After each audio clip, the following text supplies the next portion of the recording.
Welcome, soul driven writers, to the Soul Writer Podcast. This podcast is designed for writers like you who have a burning desire to share their story and message with the world and make the biggest impact possible. I'm your host, Lauren Eckhardt, bestselling author, ghostwriter, book coach, and the CEO of Burning Soul Collective. Here at the Soul Writer Podcast, we believe in the power of vulnerability and authenticity. Our mission is to inspire and empower you to write from the depths of your soul by showcasing other authors who have done exactly that. Through their journeys, you'll discover what it takes to write a book that truly resonates with readers and learn how you can embrace your own unique voice to live the writer's life that you've always imagined. So, gather your favorite writing tools, cozy up in your favorite spot, and let's explore the world of soul-driven writing together. This is the Soul Writer Podcast, where your passion meets purpose and the world awaits the magic that only you can create. Welcome to the journey. Welcome back to another episode of the Soul Writer Podcast. Today's guest is Debbie Weiss. Debbie has over 50 years of experience dealing with some of life's toughest challenges. She's an expert in chasing your dreams in spite of your circumstances, and she's also an entrepreneur running both an insurance agency and her online store called A Sprinkle of Hearts. She's the host of the Maybe I Can podcast and an international speaker and the family caregiver and mother. She is also the author of On Second Thoughts, Maybe I Can. In today's episode, Debbie and I discuss all of the doubts that come up with writing a book and the importance of overcoming it in order to chase your dreams and the additional doors that it can open up once you say, you know what, maybe I can do this.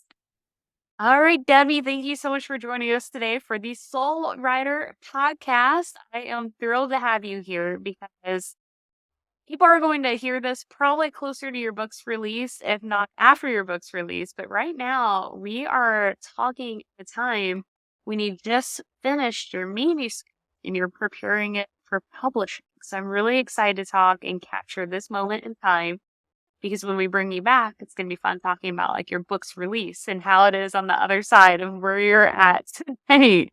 Oh, thank you so much for having me. And just the thought of you saying bringing me back after it's published, I can't wait for that part either. Debbie, you want to share with everyone a little bit about what your book is about? Sure. So my book is, I don't want to say it's my life story because it's not my autobiography, but it's particular pertinent stories from my life that illustrate that I went from a scared, insecure, chubby girl who didn't want to be seen to gaining confidence and resilience through facing life's challenges one at a time, into the person I've become now, who is ready to step out and enjoy speaking to people and now wants to be seen and wants to do whatever I can to help other people.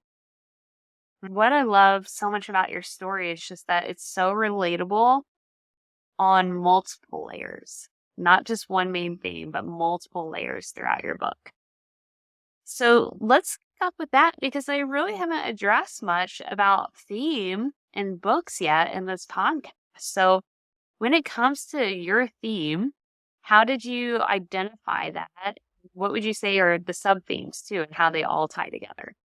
Well, I think it just follows my true life's journey as I got older and I came to realize that my whole entire life, I had been blaming my circumstances for my situation or for my outcome or why I couldn't do X.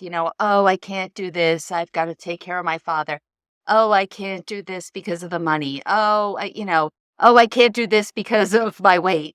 Whatever it is, there was always a circumstance, and everybody always has a circumstance, right? And I think that I was so busy playing myself or putting myself or thinking of myself as the victim that took away my power I believed for 50 years that I did not truly have the power to make a difference, that it was predetermined based on all of the things that were happening to me. And, I wish I could say that, the skies opened up and I heard angels sing and they said, "Oh, Debbie, you have the power." But it didn't happen that way. I think it just slowly kind of evolved. And with that growth, I said, "Hey, wait a second. I I can change. This is not predetermined. It's going to take a lot of work on my part, but I can do it." And if I didn't know that for my entire life, I I figure there must be other people out there just like me. And so, I guess so that is the overall theme, is that I want people to understand that it doesn't matter what your circumstances are. I've been that person, and it doesn't matter if your circumstances aren't the same as my circumstances, because they're not, right? They might be similar and they might not be. It really doesn't make a difference. It's just that none of us should allow that to hold us back from living the life that we truly want, and figuring out the life you truly want, right? Because I didn't really know. I mean, that's why the title is so captivating. And the title is On second thought, maybe I can. I chose that title because any thought that came into my head of something that I might be thinking about doing, or a dream of mine, right away, my mind goes to a million excuses why that cannot happen. And that's just that's my natural reaction. "Oh, no, you can't do that." And then I just start listing the reasons. And I don't know. I'm guessing that a lot of other people might be the same way. I can't speak for that, but I would think so. And it's really that pause of not stopping at that first thought. And it's going to, "Hey, wait a second. Let me take it to a second thought and look at the flip side. Well, maybe I can do this." And then start listing the positive reasons. And most of the time it's something that you're afraid of doing, right? I mean, I was afraid, I was petrified to write this book. It was like, write a book, Are you can't do that. I'm not a writer. I'm a math girl. That's a what different I kind of told brain. myself. Exactly. I think I only have one side. I don't have two sides. Or at least that other side was never used. So I can, I can't write. In my mind, my excuses for the reasons why I couldn't write the book, well, there were a lot. One, my circumstances, right? Two, I'm going to be embarrassed. I can't write like the great writers write. I can't put together a sentence with all these beautiful words that flow. And I don't know if you said it to me, but I realized that, you know what? I honestly don't like to read those kind of books. I like to read a kind of book where it feels like the person speaking to me, I can relate to that person. I feel like she's my friend. And again, then I had to say to myself, well, if I like that, then there must be other people who like that. And so, yes, yes, I- yes. Let's take a moment to emphasize that because it's so important. Many of us, when we think about becoming a writer, we have this standard in our head that was created by like reading the classics in English or, whatever it is. We have some standard, some image in our head of what a true author is. Instead of taking that step back, exactly like you described, well, what books do I resonate with? Because if you resonate with them, millions of other people do too who have your exact taste. And it's so important to own that, especially when, I've said it from the beginning, of reading your writing, is that that's the way you automatically communicate, anyway. It's just feeling like there's a friend right next to you. Is how you do it verbally. It's exactly what came out in your writing as it should, because that honors your tone and your voice. And I think it's so important for people to be able to take that exact step back and recognize that and really, really honor what connects with them and also with who they actually are. It was one of the great revelations that really did help me move forward, because then I said, it is what it is. And I guess it's like anything else. People are going to connect or they're not going to connect with you. They're going to connect listening to me or listening to you. And if they connect that way, then they'll connect with the writing. And if they don't, well, then they wouldn't connect with the writing anyway. So, there's not one flavor that everybody likes, and we'll all find our people. And that's what's beautiful about the world, but also what's beautiful about the book world. It's just that they're all the different authors and types of books for that exact reason. And it's what brings people together as well.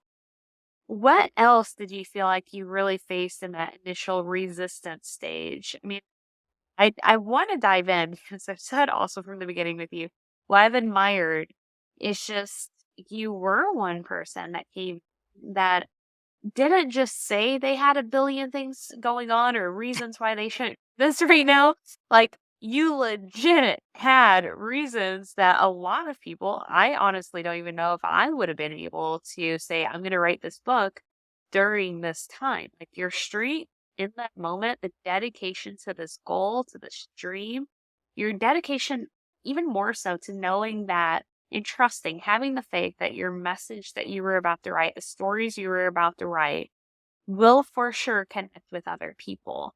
That was so inspiring because you wrote it at a time when many people, A, wouldn't have committed to a program, B, wouldn't have been able to write 80,000 words during that time, and C, would have given up multiple times because of everything that kept rising during that period. So, first of all, let's just talk for a moment.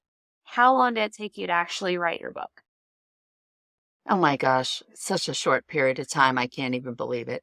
I think from around, I would say 4 months, and it was 85,000 words. You better give me those extra 5,000. You said For 80,000. sure. That's an extra 5. Come on.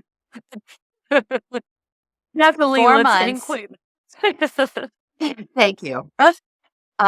And I will certainly share the circumstances. So when I found you, I hadn't been one of those people who said, "Oh, someday I'm going to write a book." Nope, never on my mind, never on my heart, not on my bucket list, not a thought, none of those things. And then earlier, I think in 2022, I just felt like it kept coming up in front of me for a reason. And I really then started considering it. And then, kind of like everything else, when it starts to be on your mind, then you notice like little signs that are happening. And as you know, I heard you on a podcast and I connected with you listening to you. And I thought, okay, maybe. And it was a podcast I'm not a regular listener of. So I said, I've listened to this for a reason. I have to talk to this woman. And when I met you, I knew that you were, if I was going to do this, and I must say, I was not all in when I signed up. I was still like, could I really do this? Am I really committing to this? So I was not gung ho. But if I was going to do it, you were going to help me. And when I made the commitment, we had just found out that my husband had received a terminal cancer diagnosis. And so it was that. And I was, I had a bunch of other things going on. And I was also working full time, but yet I needed to take care of my husband full time. And, it was extremely rough period. And I said to my therapist, I think I'm out of my mind for even considering this. And she said to me, because the things I was concerned about was, one, I'm a good student. What if you had homework and I did not do the homework, right? What if it was like, okay, this week we're going to write 1,000 words. I had no idea what it was going to be like. So, and I didn't do it. That was the first thing. Yep. Yep.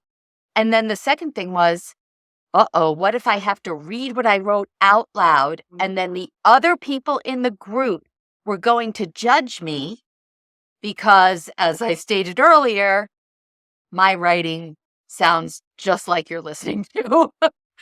And I was concerned about that. So earlier when I said face your fear, right? So lately, since this is my theme, I can't be a hypocrite.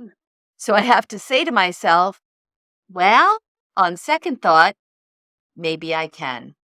And she, my therapist, kind of just said to me, take away all those expectations. Like, give yourself some room to breathe here. And maybe this will be a good distraction during this difficult time in your life. Maybe this will be something just for you that will, bring you joy.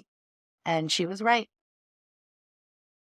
And what did you experience then, kind of working through that initial fear? Because you are still forcing yourself to take one step after another, right? It's not like you just sit back and just go, Oh, okay, yeah. like right? Like, talk about some of those challenges sometimes in taking the extra steps. And it's a roller coaster. It's not even like you decide and suddenly you're just 100%, right? Like, there are times when you're like, I don't know if I can do this, or, oh, this isn't what I thought, or like, talk about that too and how you just kept going through it all. Yeah, it was super hard. I think it was for me, it was the hardest in the beginning. I mean, look, it's hard the whole way through, and certain chapters and certain, are harder than others. But just trying to really figure out, what is the structure of my book? What is going to be, I don't understand, like, what stories do I need? How do I piece it together so that it makes sense and is going to deliver the message that I want to deliver? I find that very difficult. I feel like in the beginning, I kept switching or changing or this or maybe that. And, the worst thing is to write something and then figure out, oh, crumb, I'm not going to use that. I just wasted all that, that brain power. But that's why you save But it. You don't delete. You save whatever you write for a different self. Good tip for y'all. I have a whole file where in the document, I was like moving it to different parts. And now I have unused memoir stuff. And they're just like different paragraphs of all different things. They are not even related. Future social media post, future book, who knows? Yeah. Yeah. So anyway, that was a challenge. And let's face it, I mean, it's also a challenge. I can say in the beginning, I think you talked about this. I don't think we talked about it in the Soulful Author Journey, but I think in your 30-day challenge, it talked about doing like 20-minute writing sprints and maybe for an hour at a time. And the first time I sat down to do that, I set a timer and I was like, oh crap, it's only 3 minutes past. How am I going to do this for 20 minutes? What am I going to say? What am I going to, like, I got so in my head. And then I thought to myself, 3 times in one sitting, you want me to do this? This is ridiculous. Nobody can do this. And I don't even know how quickly that changed to, I don't need to set a timer. Like, I just keep writing and I'll just know when I'm done. And it's not about that. And I think the most important thing was learning to be consistent And even when it's not coming to you, I had in my mind, oh, I have to write it in order. It was very freeing. I don't know why someone had to tell me. Who says? No, you don't. If I sit down and I don't feel like I want to talk about this today, I want to talk about, that, then I can talk about that. That's such a good point too, because it goes back to all of these rules or ideas in our head that are factual. It's the stories we tell ourselves that are really just barriers to the things that we need to be doing. It's so easy to get caught up into that. And the best thing you can do is take that messy action and see what actually works for you to keep you progressing forward. And that's a big part of what I can't stress enough with writing. Like, I know there are a lot of writing programs or courses, whatever it might be, that are like, write this way, write this way, write this way. But it's part of that soulful piece that I like to stress so much, because if you're writing a story that is authentic, that message that's authentic to you, you have to listen to what your soul is telling you in the moments that it's telling you to be able to really connect with it and write what is supposed to, I always like to say, come out through your fingers, right? And so I love that you brought that up, because it really helps them shatter any of those original stories you told yourself, and just allows you to build that trust, not with you as Debbie, but with you as the author. Other thing I want to ask, related to choosing those stories in your structure, is you share a lot of very personal stories throughout your. Can you talk about what kind of filter, if any filter, that you work through to pick which stories you wanted to share? And when I was a little girl, my mother used to say to me, Debbie, you don't have to tell everybody you meet everything about our lives. And I just never had a filter. Like, I'm an open book. That's who I am. That's who I've always been. So many of the stories were not hard to share. I did have a few that were, and I did have one in particular, one that I did not initially put in. And over time, I knew that if I was being authentic, I had to put it in. And so I did.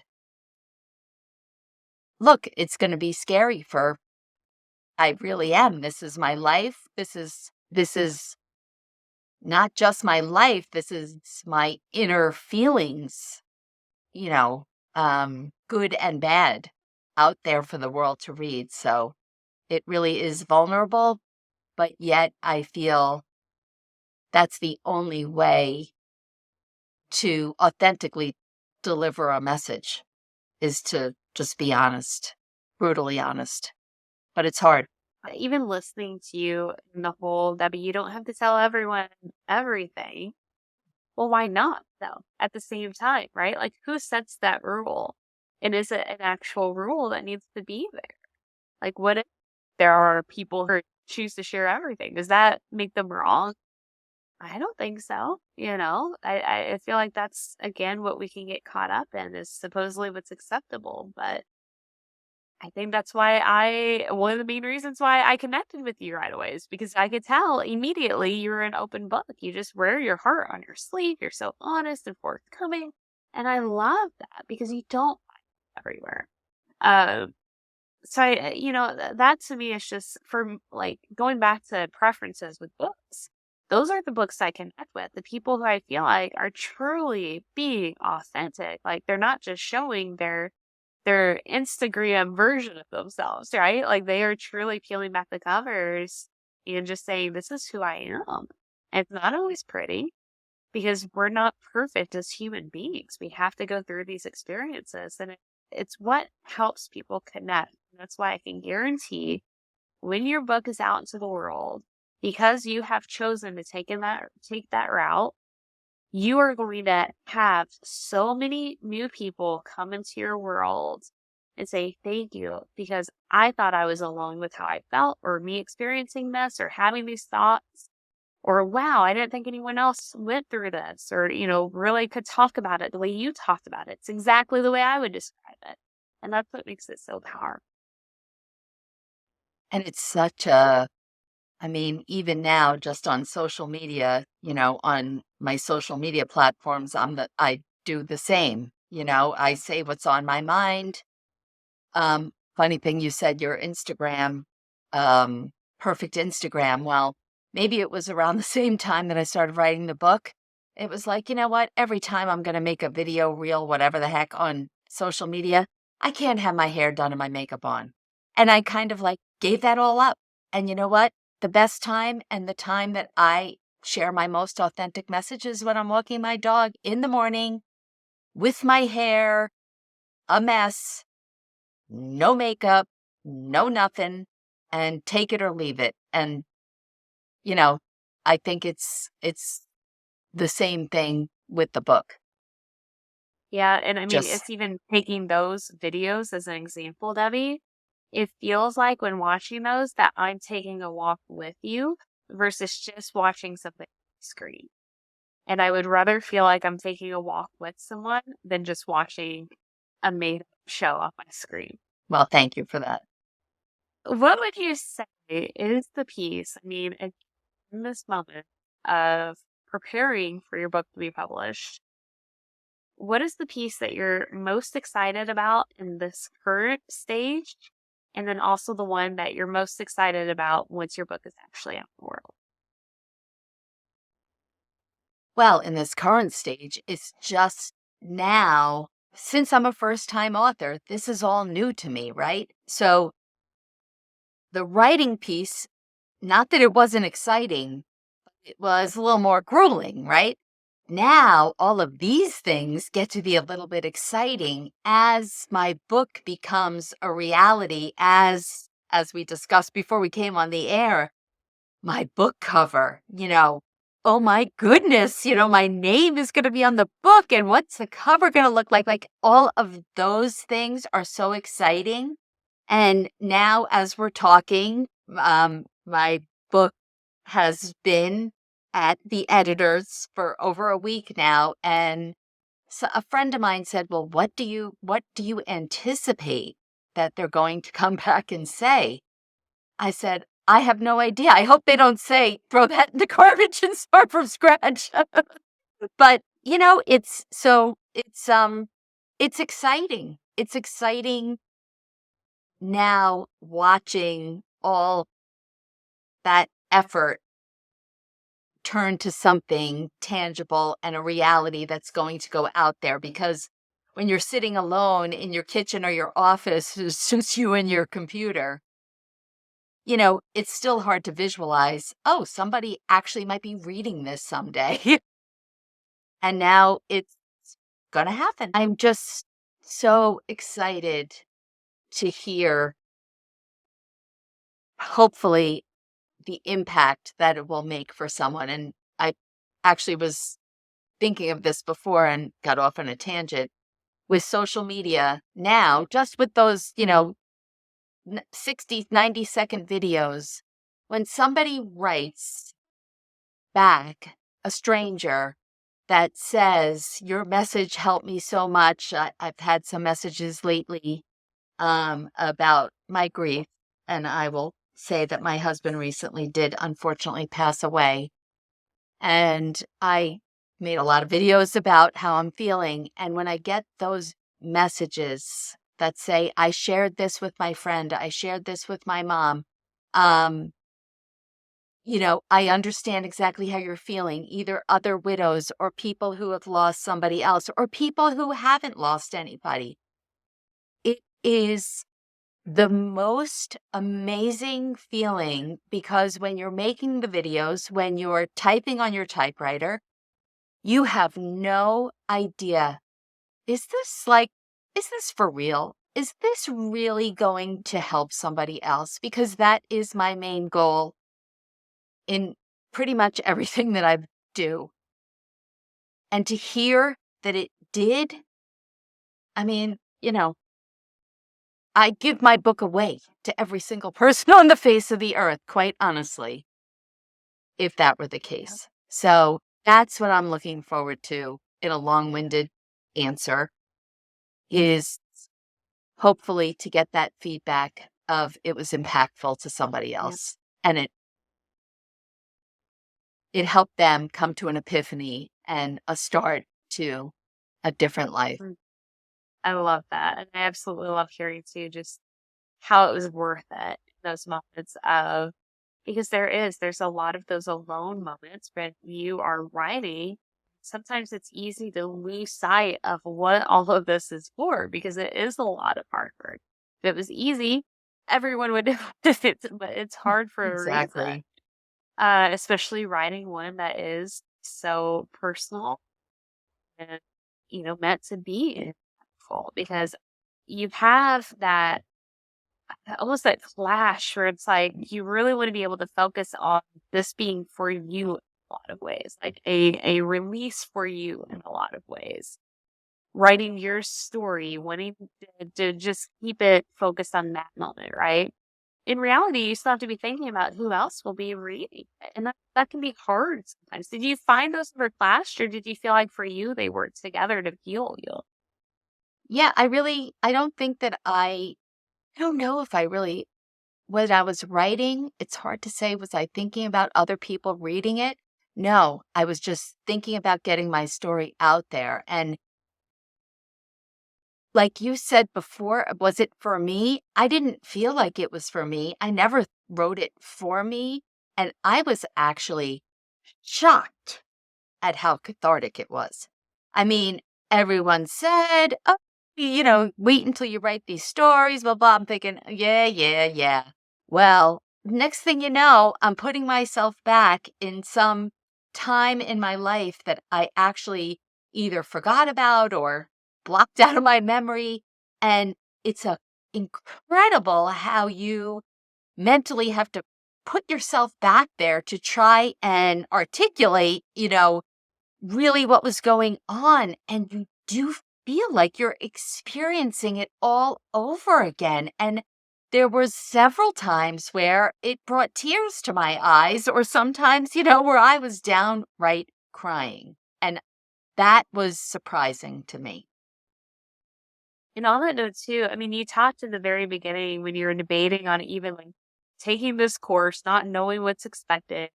You were thinking about, am I going to have to read this out loud? And if so we ended up doing that a few sessions, and reading pieces of our work. How did that change that time? Because I saw personal growth in you from the very first meeting till later. So, I mean, how did that work even with like finally reading pieces of it? Was there anything that you had to work through? Or were you just like, no, I'm ready. I'm ready for this to be out there in whatever way. So let's just read it to group. I think what changed was the group, right? Being part of the group, knowing you, I felt like it was a completely safe place, judgment free, and it made it easy. I was so willing to share because I knew that, you know, nothing, all my fears were gone. It's a lot different reading it to strangers that I don't know, but our group, all being first time writers, all being so supportive of one another, all being wonderful women. Like I said, I knew that I had nothing to worry about. So it was easy. You're making me tear up. That's beautiful. Well, it's true. Well, and on the what made it so enjoyable when you would read your pieces is that you want to talk about, like, you had to think about being back in the moment when you were writing about these past situations, events in your life. You're so good, really, just bringing people into those moments.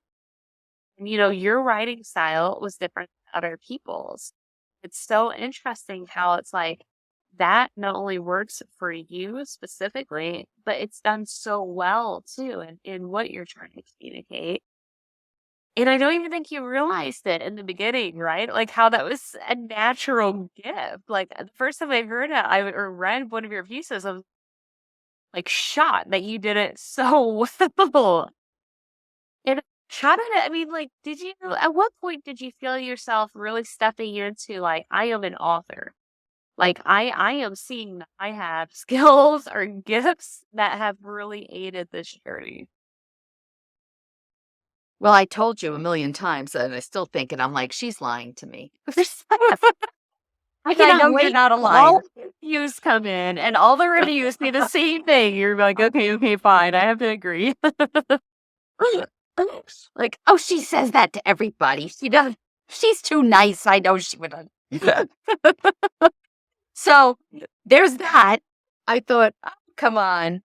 I have to be honest. So I have not, the only other people thus far who've read any part of my book was my brother.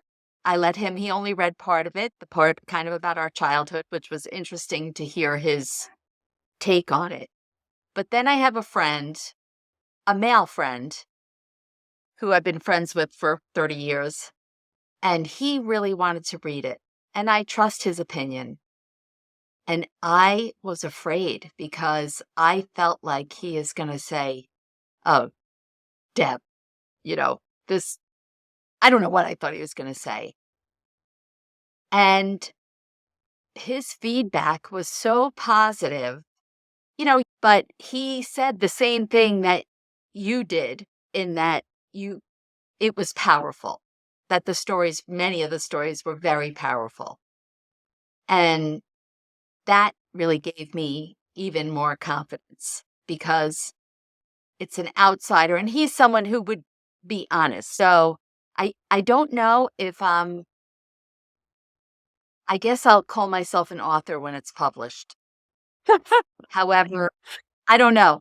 However, though, you have to share that, you when you meet people and they're writing for the first time, one of the first things you say is, well, I'm sorry to tell you, but this is your first book. Everybody will write more than one book. And one day you said to me, I see 20 books. I said, 20 books? Are you out of your mind?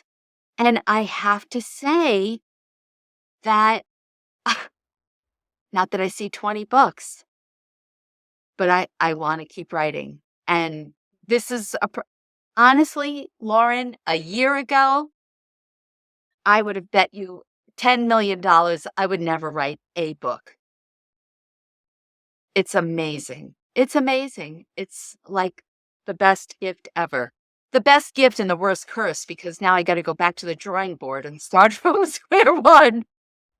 You're still not saying you're an author. Welcome to the author. Debbie, it's been so great having you on the podcast. I cannot wait to do another episode where it's after your launch. Thank you so much for being here. If you could let everyone know how to follow along with you, that would be wonderful. Well, thank you so much. This is fabulous chatting with you as always. Best way is on Instagram at Debbie, DEBBIE.R.Weiss. And I have a website that also has all that information. It's just DebbieRWeiss.com. Thank you so much for tuning in to another inspiring episode of the Soul Writer Podcast. I hope today's conversation has ignited a newfound passion and determination in you to write from a place of vulnerability, authenticity, and soul. Remember, your story has the power to make a significant impact in the world. And by sharing your unique voice, you're contributing to the tapestry of human experience. So go forth, embrace your soul-driven purpose, and let your words transform the lives of your readers. Be sure to subscribe to the Soul Writer Podcast so you don't miss out on any of our upcoming episodes, where we'll continue to share valuable insights and inspiring stories from fellow authors. You can also join our community on social media to connect with like-minded writers and share your own journey by looking at Burning Soul Collective. Until next time, keep shining your light, and remember, your story matters. Your words have power, and the world needs the magic that only you can create. This is the Soul Writer Podcast, signing off for now. Right on, my friends.